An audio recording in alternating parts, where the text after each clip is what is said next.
Hello there, my name's Card. I'm a long-time progressive community organiser and activist.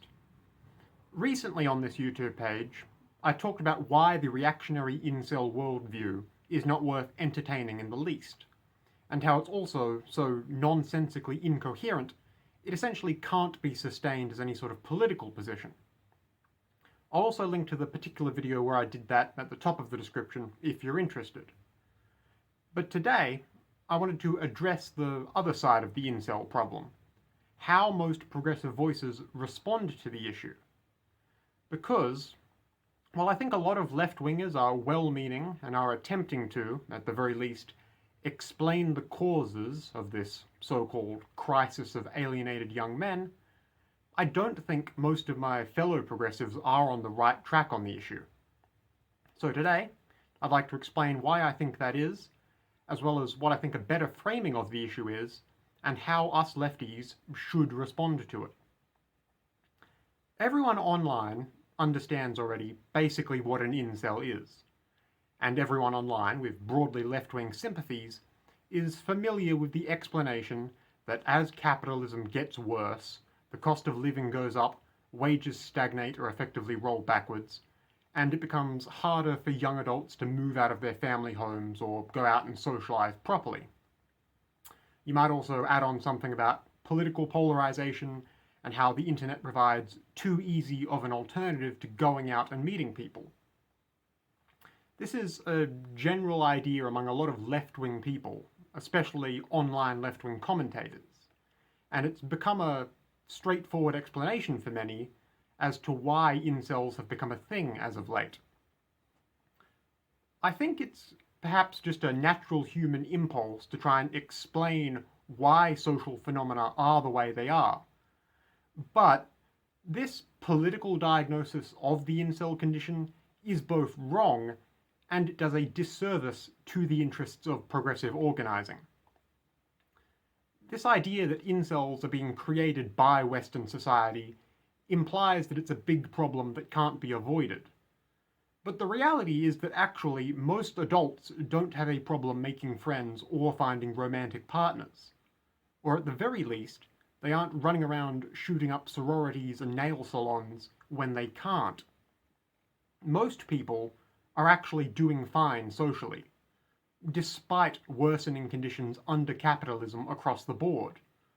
99% of young adults who are, for example, working an unsatisfying job just to pay the bills, or who are paying and studying full-time to put themselves through tertiary education, still have friends in a healthy social circle and love life. Incels are an absolute minority, and they haven't been forced into their situation by factors totally beyond their control. They're largely just unhappy specifically because they've latched onto an unhinged reactionary worldview of their own accord. The Elliot Rodgers and Alec Manassians of the world weren't forced into becoming entitled violent killers by their economic standing, and they certainly weren't brainwashed by the internet. They chose what to believe in, and they chose to kill innocent people in the name of their beliefs. The alienation people feel increasingly under capitalism has absolutely nothing to do with it. In fact, most incel mass killers have been, by all accounts, relatively well-off first-world suburbanites. People shielded from the worst of the worst, even the worst in their own countries. And, speaking from experience, I can tell you that all the completely broke, destitute, marginalised people I know and have met are some of the most compassionate and most community-minded. I get that under capitalism, everyone's alienated more and more and stuff. That's not an excuse for what incels think and do.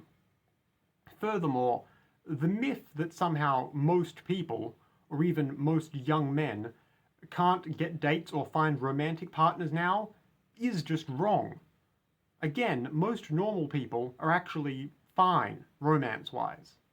And acting like the incels have a point by saying otherwise is needlessly entertaining them.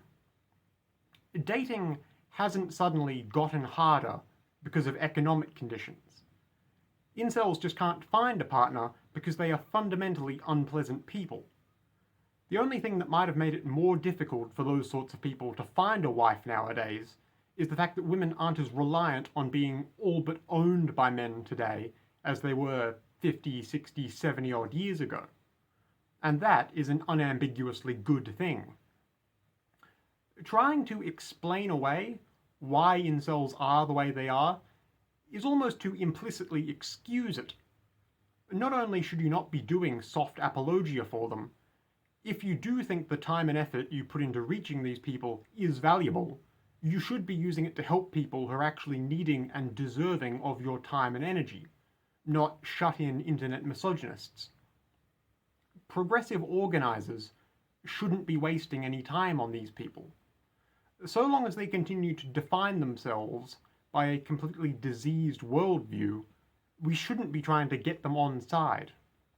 And simply, to repeat something I said in the other video I made on the topic, you shouldn't want them in physical organising spaces either.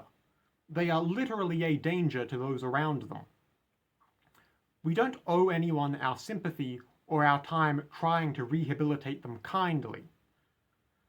Please prioritise people who aren't just aggrieved reactionaries in your organising. And don't even begin to entertain the excuses incels make to excuse their abhorrent beliefs. That's all I had to say today. Thank you for listening.